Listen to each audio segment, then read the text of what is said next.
Welcome to I Change the Narrative, a podcast for and about Black men inspiring, supporting, and empowering Black men and Black boys. Today, we're talking with author, mentor, and speaker, Victor Bell. Before we start the conversation, I want our guest to tell us about himself and the work that he's involved in that lends itself for this topic or lived experience for today. Thanks, Victor. Good afternoon, everybody. I hope everybody's having a great weekend. Thank you to you, Guernica, for having me on the show. It's definitely a pleasure to be on today. Little about me. I am, first and foremost, I'm madly in love with Christ Jesus. Happily in love with Christ Jesus. Let me say that. I am a husband of going on 12 years, a father to two beautiful children. I'm also an educator. I'm a dean of students in the local area, local DMV area. I work with elementary school kids. I've worked with elementary, I've worked with middle, I've worked with high school. It is one of my life's joys to see the result of success and growth academically and social emotionally with the population that I work with. And most of the population I work with are Black children. I work in wards. I've been working in wards 7 and 8 for over half a decade. But I've been working in DC for quite some time.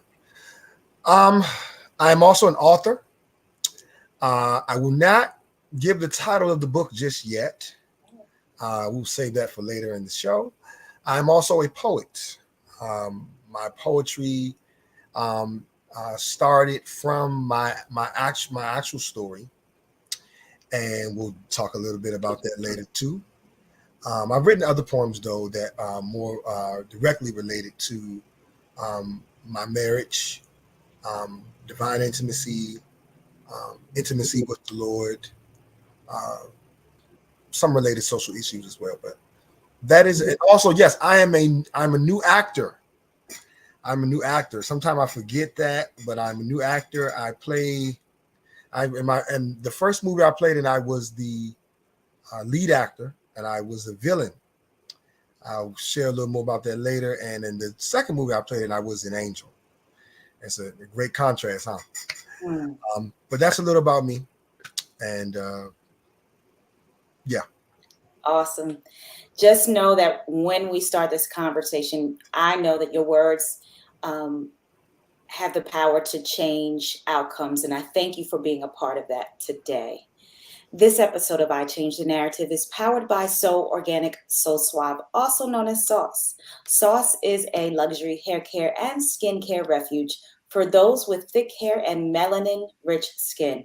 From healthy beard growth to top-of-head hair styling to an illuminating skincare regimen, Sauce Essentials will naturally enhance your outer appearance to strengthen your inner confidence. Sauce invites you to accept the authenticity and real self-care and embrace your best. You can find Sauce's award-winning grooming essentials online at sossd.co. Again, that's sossd.co.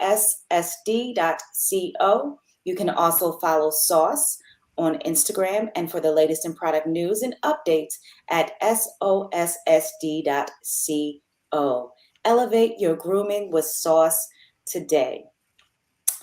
So very often in certain spaces, we hear about the stories of young Black boys being exposed to pornography and how it has the power to change or influence the trajectory of a young Black boy's life. However, we're not here to discuss that today. We are here to discuss Victor's experience. We're caught up in a different form of media these days. And Victor will tell you about that story as he was caught up in a different form of media that led him in a different way. So we're going to get started with the conversation. So Victor, again, thank you for being a part of this conversation. Thank you for being bold about this conversation. Thank you for being able to share your testimony as Some will be able to relate and some will have their questions. But hey, um, this is an open forum. So we invite all questions in order to allow folks to understand and gain knowledge and gain perspective into certain things. So, talk to us about what happened when you were 5 years old. Yes. So when I was 5, I was at my babysitter's house. Um, I was an afternoon kindergarten or PM kindergarten student. It was a it was a half a day that day. So I was happened to be with my brother and uh, the babysitter. She had two sons too, so I was in class with her son, the youngest son, and my brother was in class with the oldest son. We were playing with Ninja Turtles and a couple of other toys. And she told us to come out because we're making a lot of noise. And she said, "Come out in the living room because it was we want to eat. We're going to get ready to eat lunch." But she was trying to calm down the noise. And then she wanted to keep an eye on us, like keep us in front of her. So her stories were coming on at the time. So she said, "You got to be quiet." So I remember General Hospital was coming on. And there was a scene where this woman was walking down the beach with this man, and she was walking, uh, eating at this dinner table with this man. And there was candles at the dinner table. And when she was walking on the beach, he swept off her feet. Um, and then there was a scene where there was bubbles and candles and rose petals leading up to the tub. And then it was just this really passionate, intimate moment where they were kissing. And at that time, I didn't know what making love was, but it looked very captivating. And when I saw it, my mind immediately said, "I want to be her." I don't know.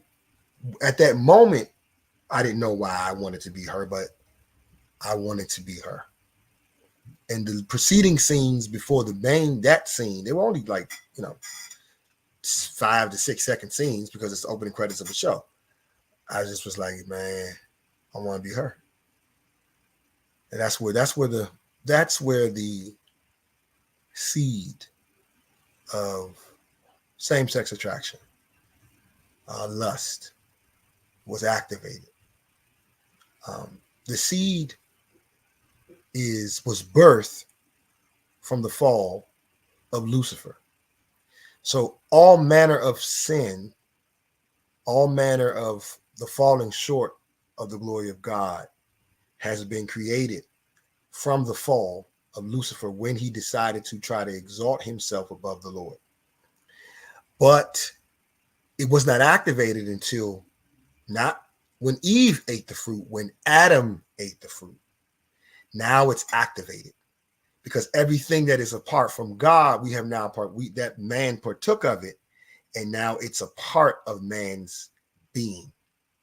So that seed that is in every man, every woman, was activated in me through what my eyes saw. And I'll say this before we move on to the next question. I grew up in church. Um, my mother and my father were parishioners of the church for as long as I can remember. My dad, who's no longer with us, he just passed recently. He was a deacon for as long as I can remember. My mother was either a nurse, a minister, an elder, something. But for those of you that are watching that you have your children in church, I just used the Adam and Eve example for a reason. The spirit of Lucifer, or Lucifer, the spirit of Lucifer in the snake, got in the garden. The spirit of Lucifer deceived a third of heaven. So be not deceived and do not put it past the prince of the power of the air that he can affect your children from any platform, including church.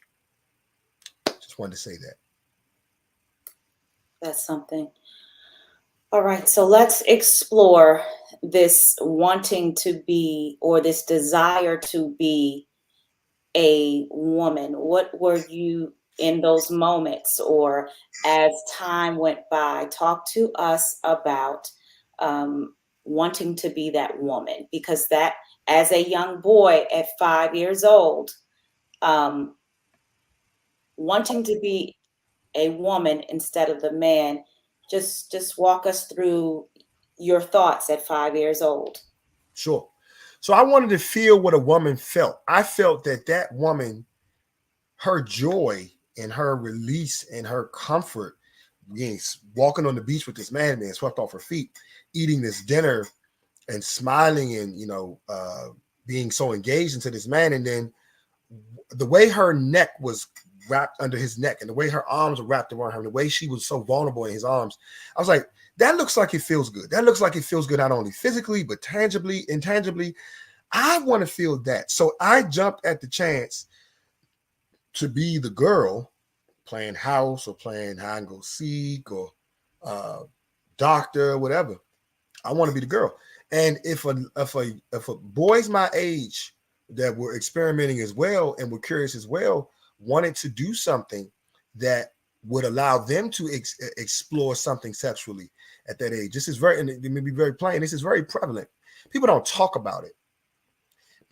I repeat, people don't talk about it. People will carry it to their graves. People feel like it's nothing that we need to discuss because it's irrelevant to who I am now. But it has gone on for centuries. It has gone on in recent decades where children are doing everything under the sun, boys and girls, because they are experimenting, because we are flesh beings. We are stimulated by the nerve endings of our flesh, which naturally makes us carnivores and sexual beings. Carnivores meaning, I'll rephrase, carnivores meaning we like to eat meat. Naturally, what we like to partake of is something that stimulates what we are, and in generally we like to eat. That's the one of the most nirvanic pleasures in existence. Eating, what hits the palate of your tongue is amazing. It makes people go ooh and ah, and you look forward to it. You get happy. It changes your mood. Well, the other thing that makes people excited, ooh and ah, and changes the mood is sex. And young people have no idea what the pinnacle and the peak of sex is at 5 years old. But because the body feels things, we explore. So I explored. And like I said, if a young man wanted to had the opportunity to explore with me, I was a willing contributor to the exploration.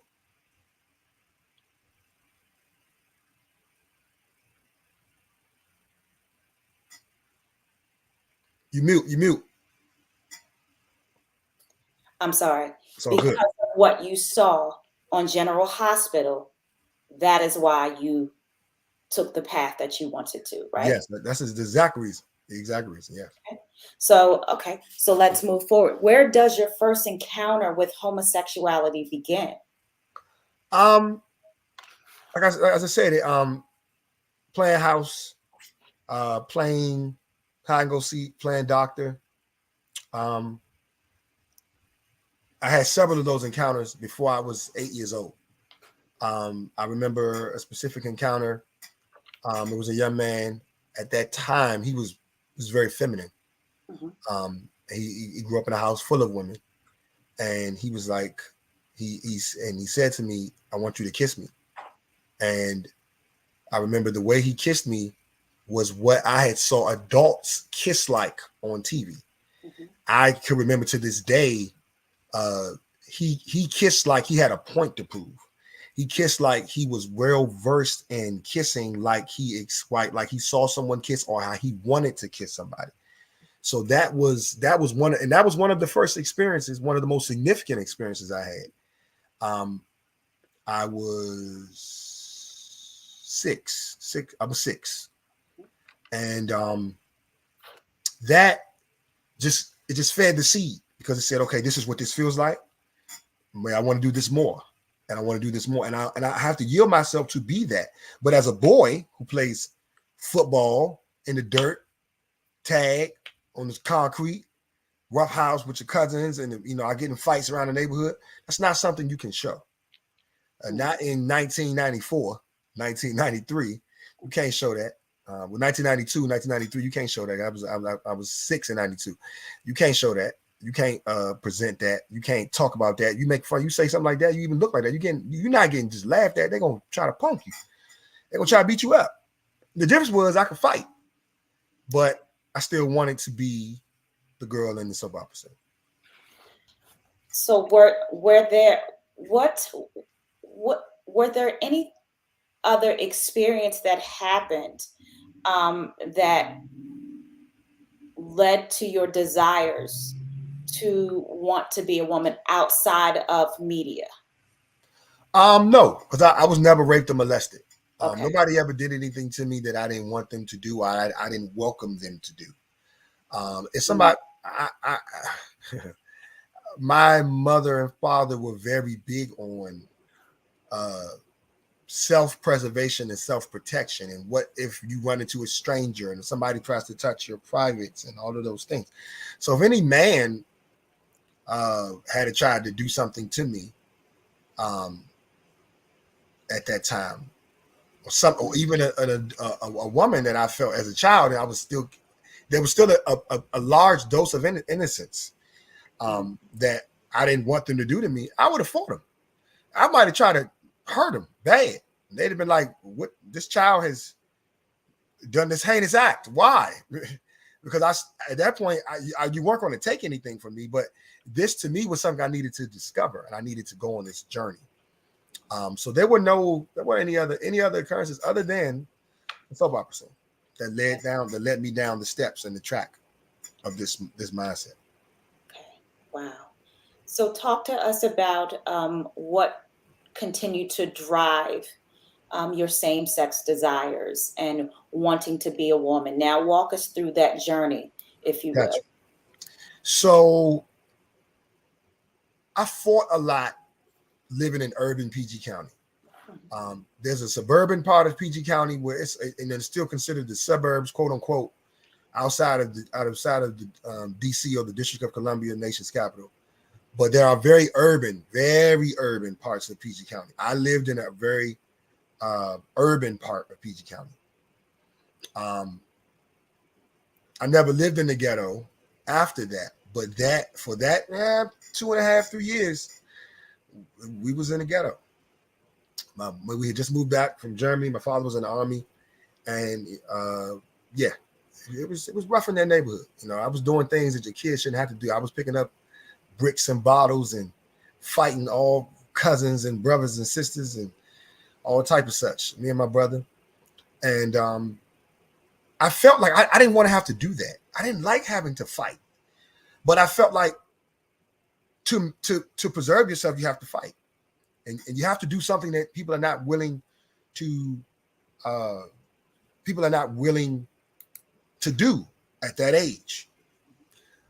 What that did was create a void or a desire to be loved more by my peers, because I felt like I needed to be accepted and they needed to align with my peers to understand me, or at least feel like you want to be kind to me without any conditions, just naturally want to be my friend.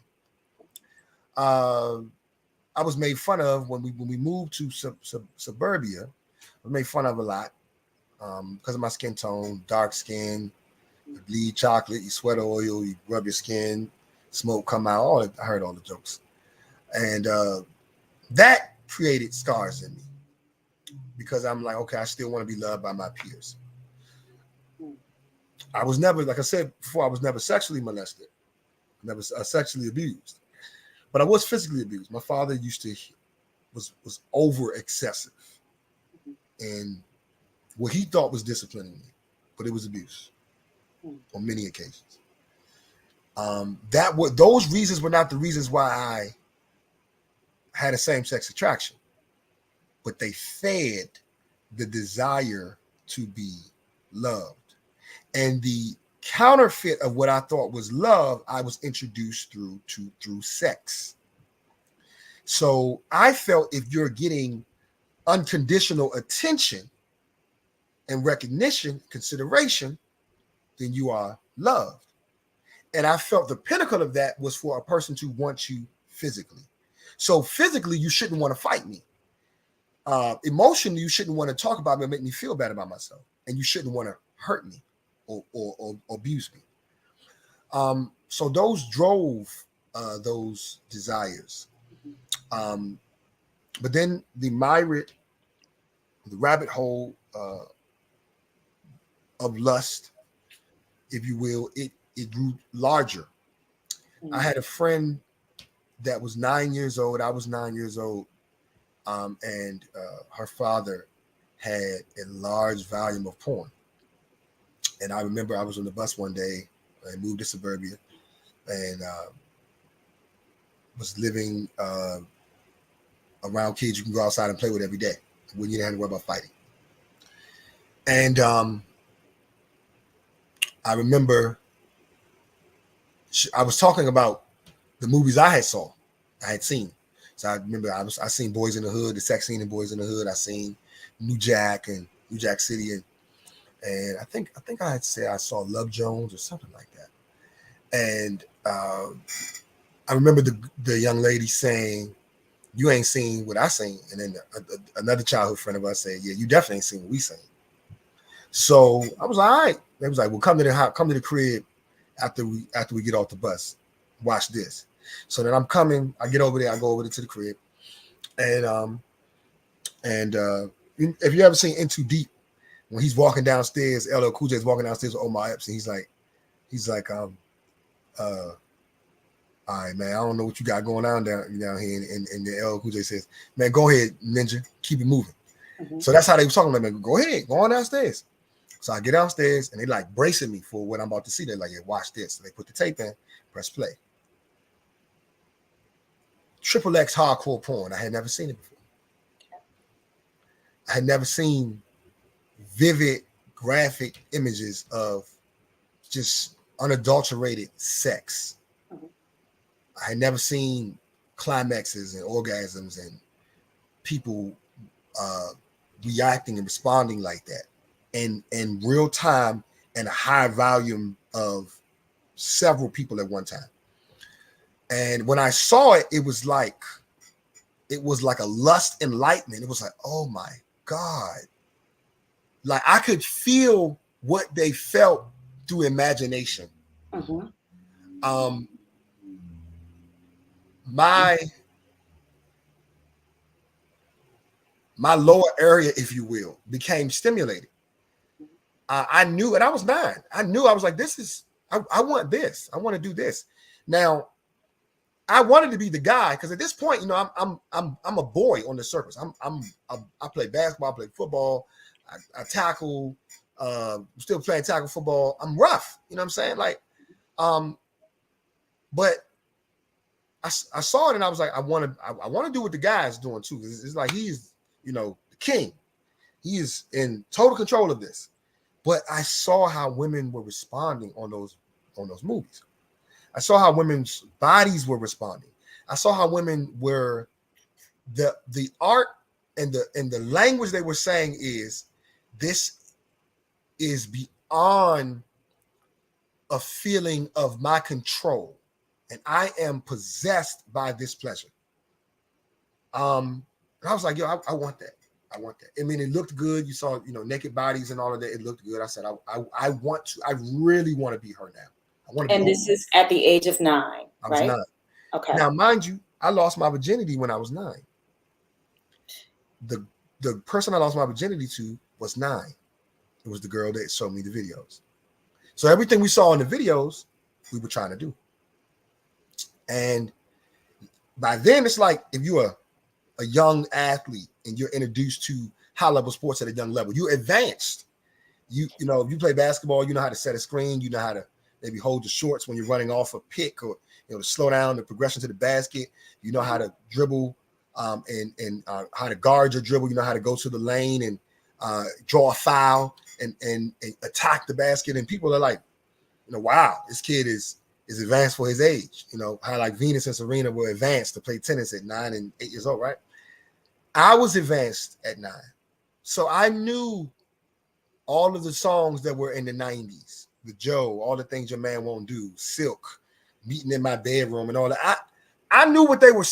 There was no question in my mind what they were talking about. I would get around my older cousins, and I would be singing this stuff, and they'd be like, what you know about that?" And I would tell them, and they'd be like, "Yeah, bump each other, like, bro, like, you hear him? Like, yeah, I know what I'm talking about. I know what I'm doing." And, when you're 9, you don't get opportunities to do that. 9, 10, 11, you don't get opportunities to do that much because you're still a child. You got to come and go as your parents please. Right. But I knew, and I was looking for the opportunity to embrace. Now it wasn't just being the woman. I was looking for the opportunity to embrace pleasure. Because now I'm getting more to the left side. Now I still want to be the woman in the soap opera scene, but I'm not just feeling the imagination of pleasure anymore. I'm receiving it. So I'm like, okay, there's got to be more than this. I was introduced to masturbation at 10. I learned what masturbation was at 10.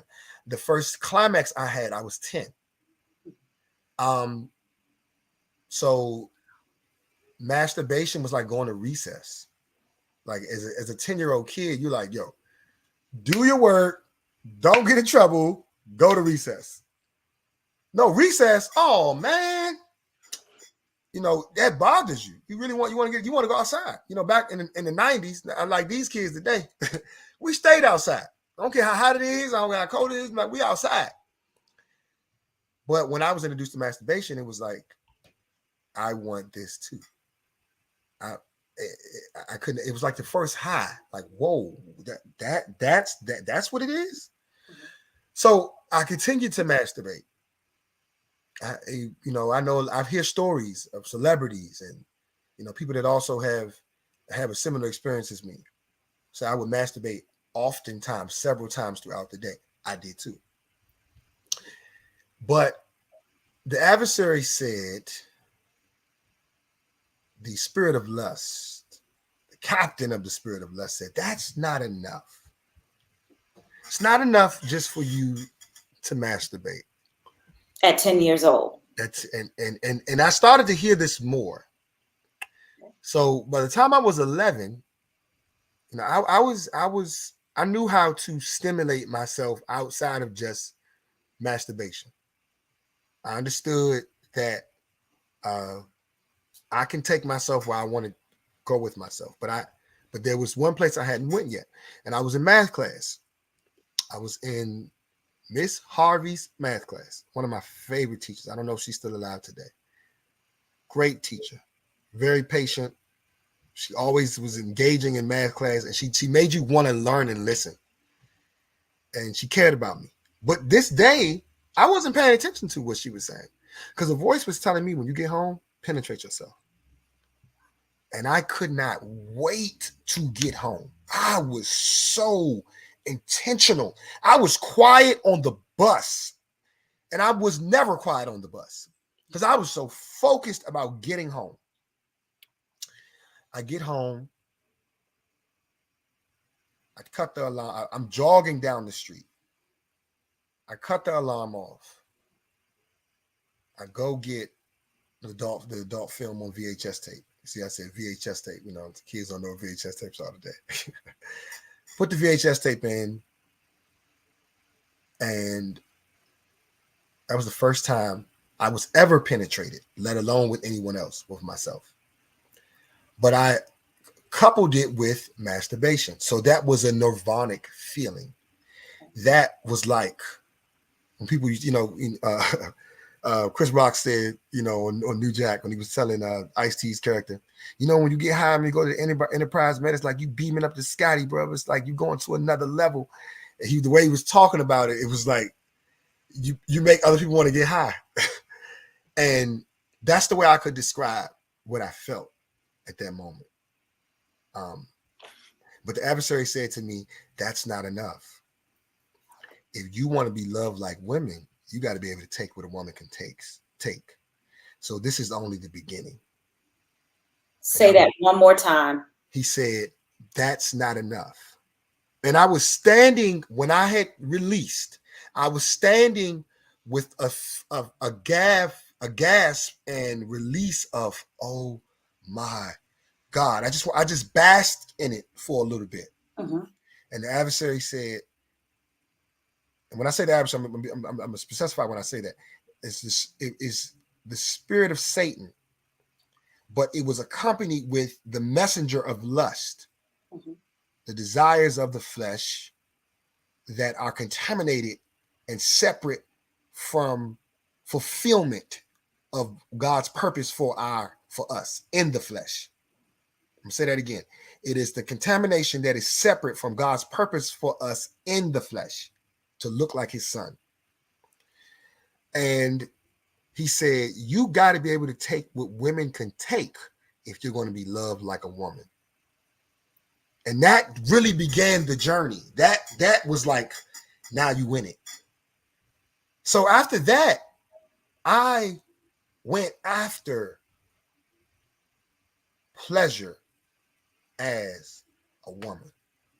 Now, on the surface, I'm still a masculine, outgoing, braggadocious, aspiring womanizer, like every other boy that I knew. And I was sexually advanced, so I was doing things where I could dabble deeper into conversation with girls. I wrote poetry. I listened to Love Talking Slow Jams. Anybody remember Love Talking Slow Jams 95.5? I could dabble because I was deep. I was head first into the lust world and the lust mind. And on the surface, I had muscles. I'm lifting weights. I'm 14 now because about through middle school, I had worked this up through middle school. I had been doing these things since through middle school. Still dating girls and talking to girls and doing stuff with girls through middle school. And by the time I got to high school, I'm lifting weights. I got abs, trying to look a certain way, smell a certain way. And I'm like, yeah, I'm in it.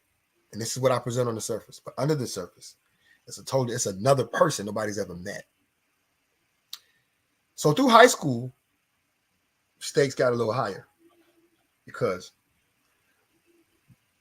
the more and more the adversary is just presenting, this is getting old. You've done this already. You've done this enough. You already did this. When are we going to do something else? When are we going to go further? And what he was really saying is, when are you going to have sex with a man? So I looked forward to that day, to that moment. That was a milestone because I was like, that's my first opportunity to be loved like the woman in the soap opera scene.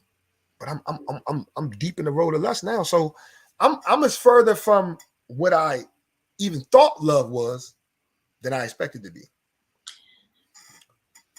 So my question is, you said something underneath the surface, I was a different person. Talk to us about, just briefly, about what you were feeling, because it sounds to me that you were really broken inside. Yes, I very much so was. I was massively insecure.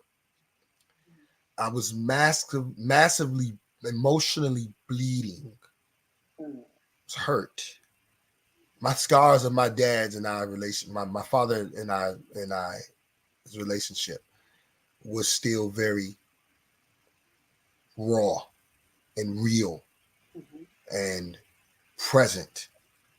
The scars of being made fun of as a young kid, those things hadn't left me. They were still there. I was still trying to overcompensate for being what I could feel confident in about myself. So I built an altar of my body. There wasn't many places you could find me without my shirt off, unless I was walking around the school in a regular school day. If I was away with my shirt was off. If I was at home, my shirt was off. I'm coming outside to get a meal, my shirt's off. And because I wanted girls to see, look, I have muscles now. I have abs. I have big chests. I lift weights. I squat. Remember one time this girl walked by me and they were looking at my rear end and they was like, look at his, and that made me feel good. So, but under that surface, in my brokenness, the way I compensated for it, I was learning how to feel, how to look, how to talk, how to be seductive like a woman. Talk to us about the rehearsal of all of that. Yes. So it was like Two-Face, if you will. It was like Dr. Jekyll and Dr. Jekyll Hyde. And I was picking up data because I saw how girls now were treated. Girls get walked to their locker for no reason. Girls get lunch for no reason. Girls get conversations that are irrelevant to all life for no reason. Girls get the fly guy, the hood guy, the gangster guy, the guy with money, the church boy, the smart guy, making all types of attempts to entertain them for whatever reason, for one reason of having sex or getting in her good graces for a hopes that you will get the attention you're seeking from her. And I watched how girls could play this fiddle. I watched how girls sometimes were ignorant to being seductive or manipulative or receiving all this attention, but they received it nonetheless. I watched how girls could control an entire room and cafeteria, big cafeteria, with their presence alone. And I said, this is how they achieve feeling what they want to feel. This is how they own this experience of getting to the pleasure that I'm seeking.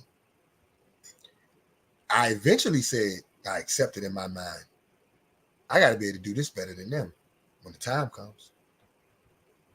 So my first real encounter with a male that was coming to me for the reason of having sex with me.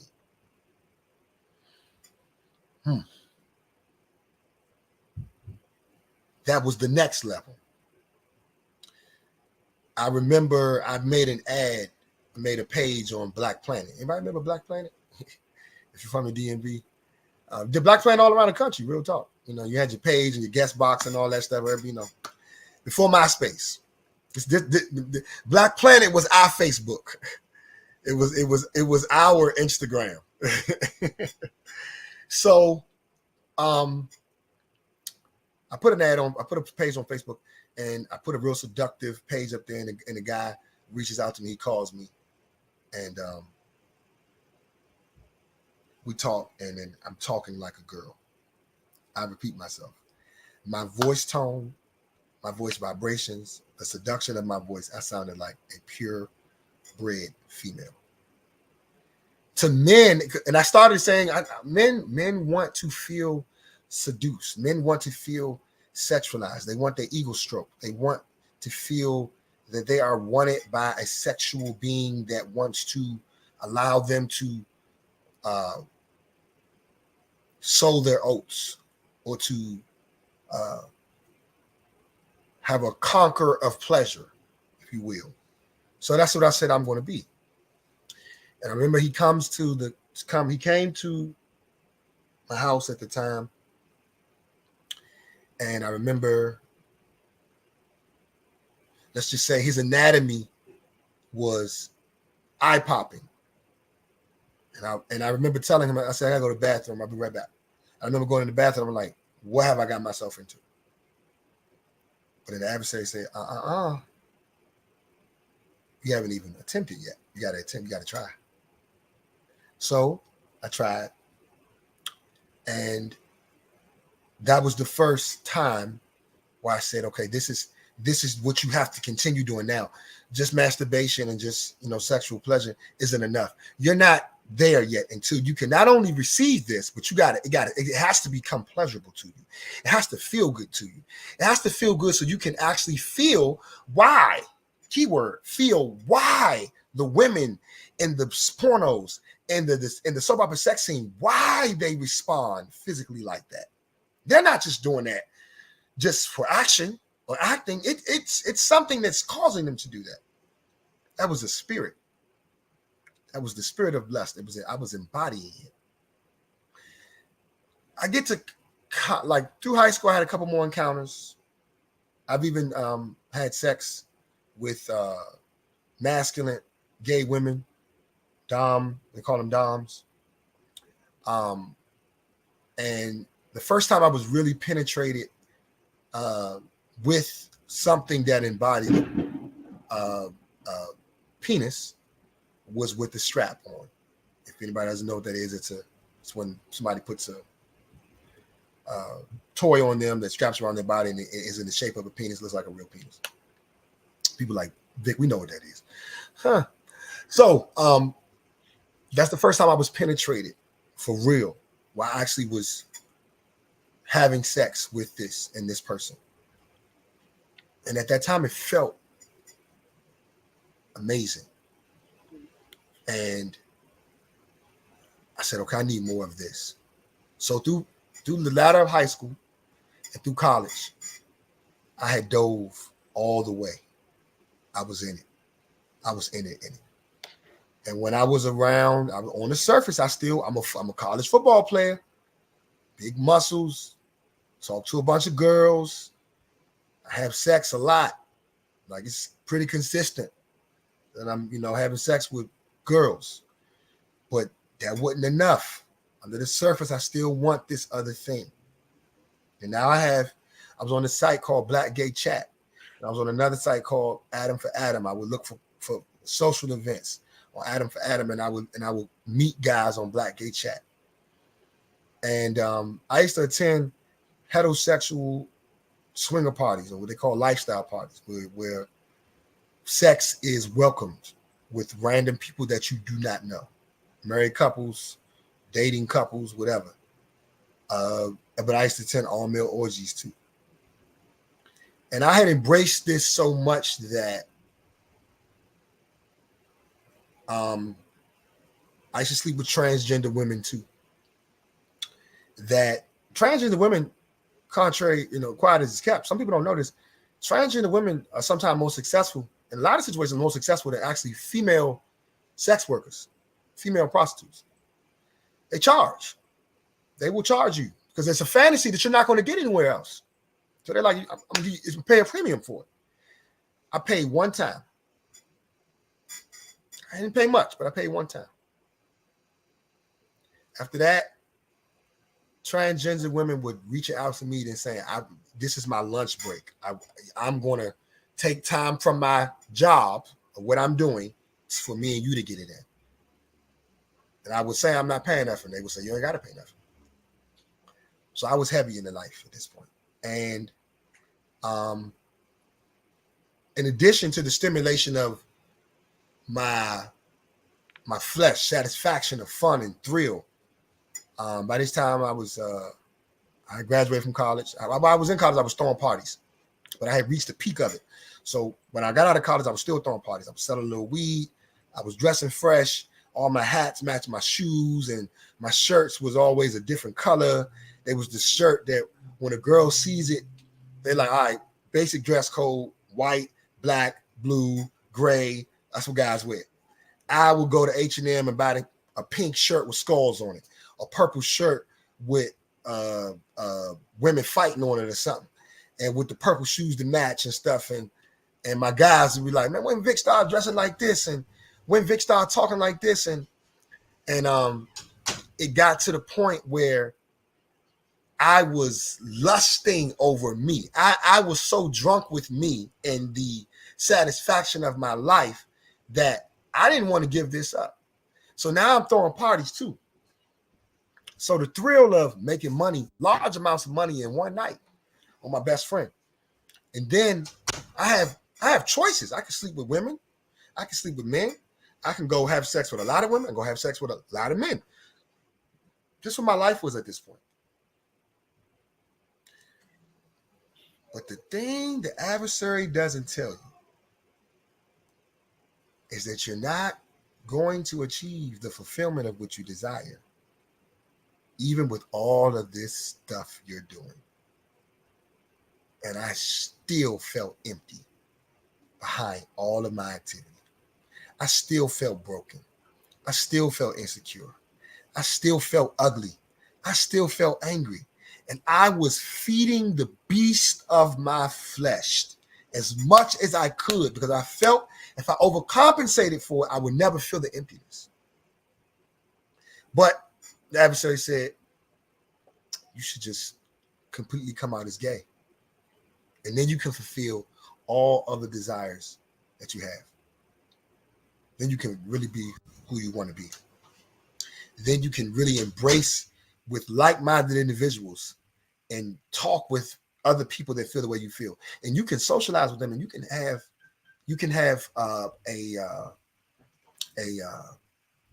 interactions with them that are long lasting.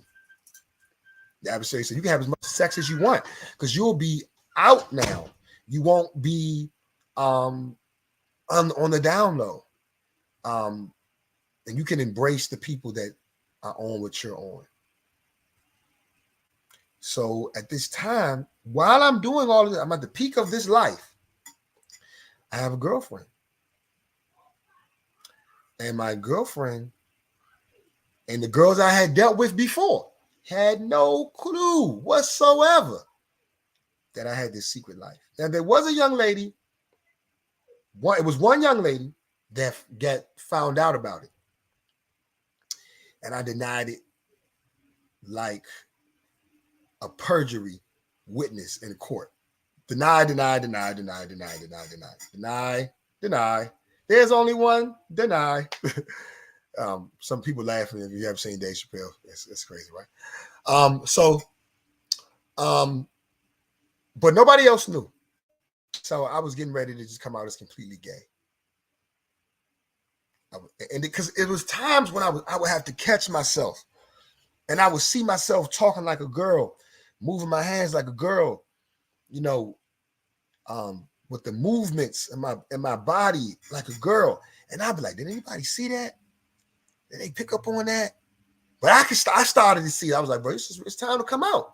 It's just time to move to another state where nobody that you don't got to be around nobody, and just come out completely as gay.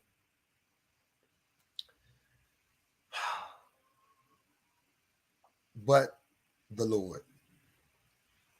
So we talked about the lust. The title of today's show is Lust, Mirrors, and Romance. So here's where the mirrors come in. When I would have sexual acts with men, there was a lot of times where I would be in a mirror, or I would go find a mirror. And at first, it would be like just staring and talking back to myself and saying, do you realize what you just did? Do you know what you just did? Like, do you understand what this means? And then over time, I started to talk to myself seductively. I would rub my neck. I would rub my chest. I would rub the back of my head. I would touch my arms and shoulders and my abs, because I wanted to look at me. I wanted to embrace lust as I could see it. I wanted that life. I wanted it. Pleasure and lust through pleasure for me with sex, however I could get it at that time, it was my heartbeat. It was my confidence. It was my identity. So I was getting ready to come out. And then while I'm dating my girlfriend, I knew I was just going to tell her, I love you. I want to be with you, but I can't. I'm gay. I'm sorry. So I can't do a face-to-face with her because I can't face her. We throw a New Year's Eve party. All our friends was there. It was John lit. People like saying there's a lot of DMV lingo. It was lit. We had all the liquor everywhere. We back say we had the lit and all different colored drinks, all that, right? We had the smoke, and it was a fun night. And the following day, I was still hungover. The day after that, my mother was like, "You going to church?" I ain't even changed my clothes yet. So she makes me go to church. I'm like, I go to church. The bishop was preaching, and then he says, "Go." He said, "Victor, come up to the altar." He's talking to me, and he's trying to lay hands on me, and really pull me into this. And he says, "Go sin no more." Wow. All right. I was like, all right. Now I grew up in church. And I'm not ashamed to say I grew up in a church with one of the most powerful speakers I ever heard of, let alone powerful women speakers I ever heard of. She preached in authority. I had never heard a man preach like her until I went to prison. And she used to preach against sin and all manner of it, including homosexuality, fornication, and all that, even against her own son.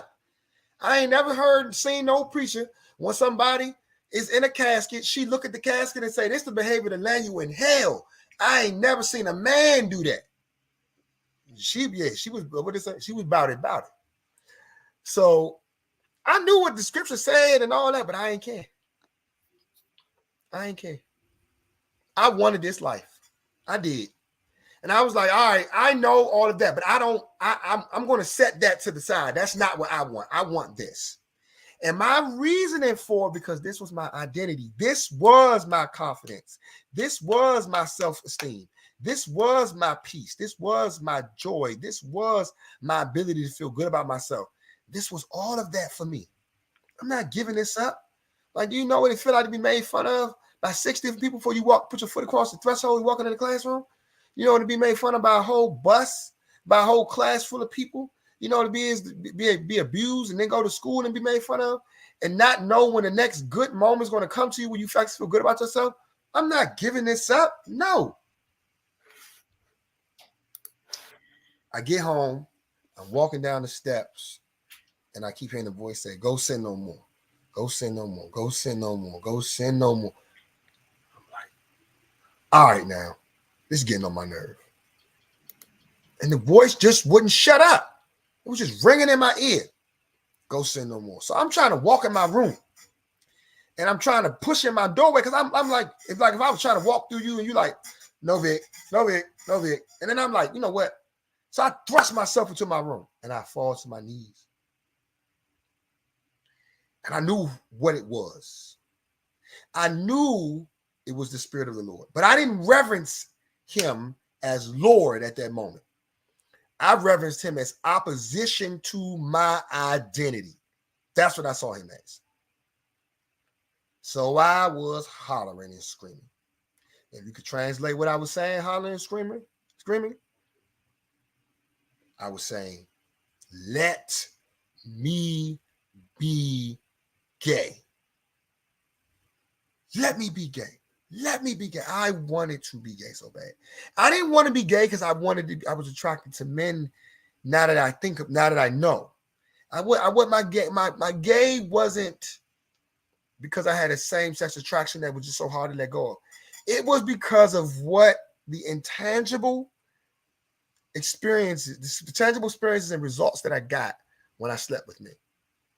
When I was in control of my pleasure and my happiness, my identity. That's why I wanted to be gay. It was like if a kid says, "You can't take this pencil. If you take the pencil, I can't do my work. And if I can't do my work, I can't go outside the recess." So they're screaming, "Give me my pencil. Give me my pencil. Give me my pencil." That's how I felt about being gay. So I felt like the Spirit of the Lord wasn't listening.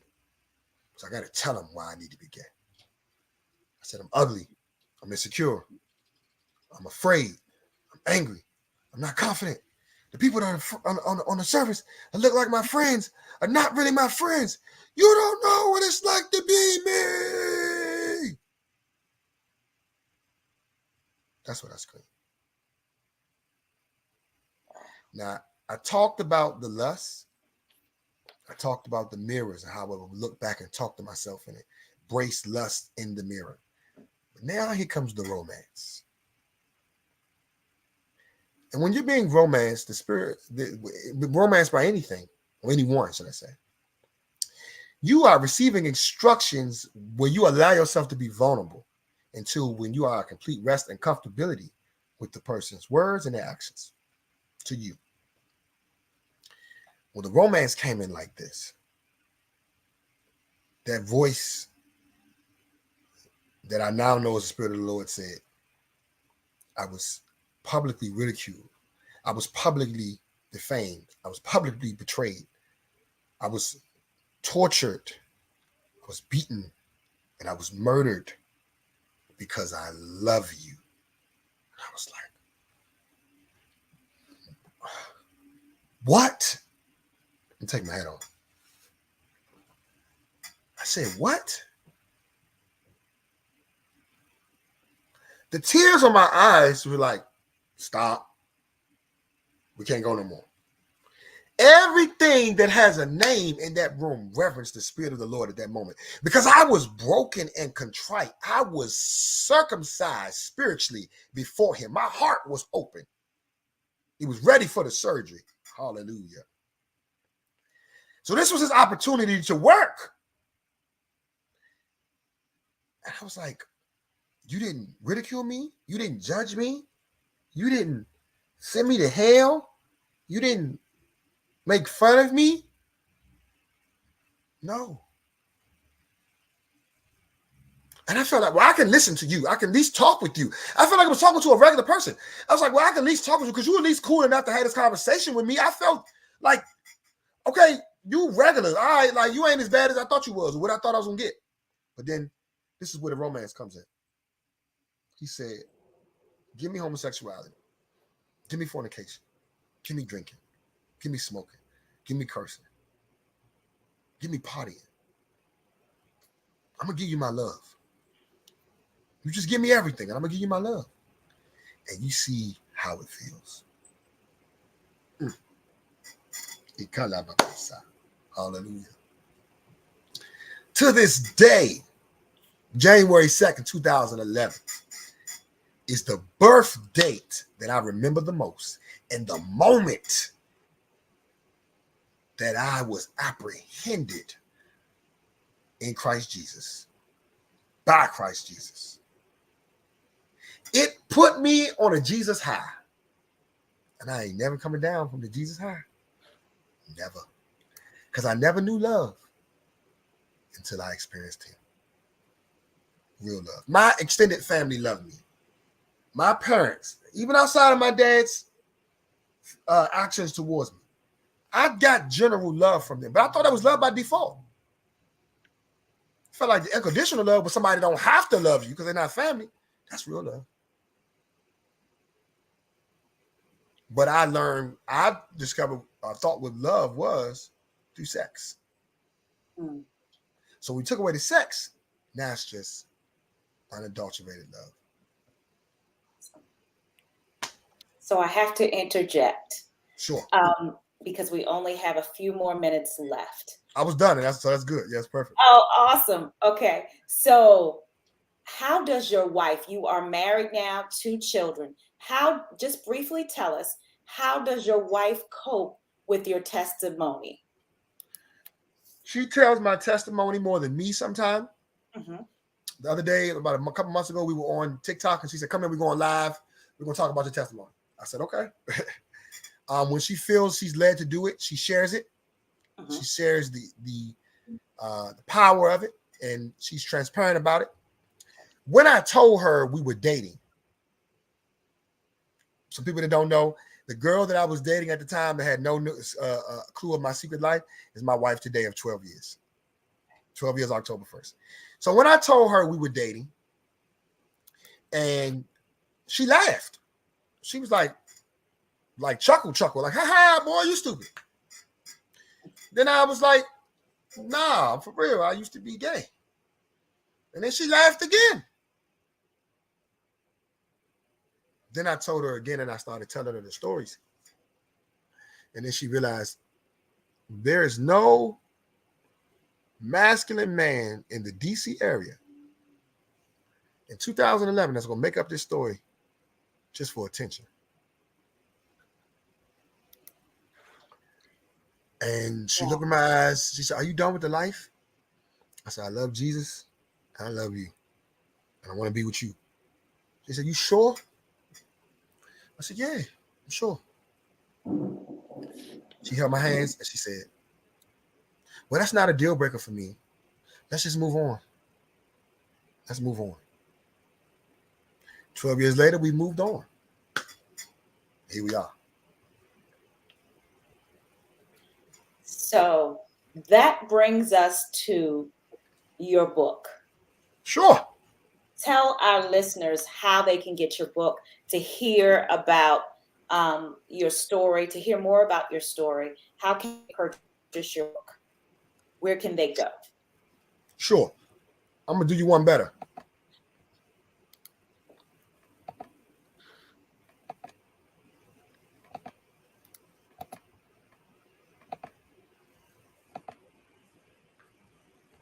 Can you see my screen? Absolutely. All right. You can purchase my book on Amazon or on Barnes and Noble. My book is called From Secrets with Men to Romance with Him. I'm going to click on the picture.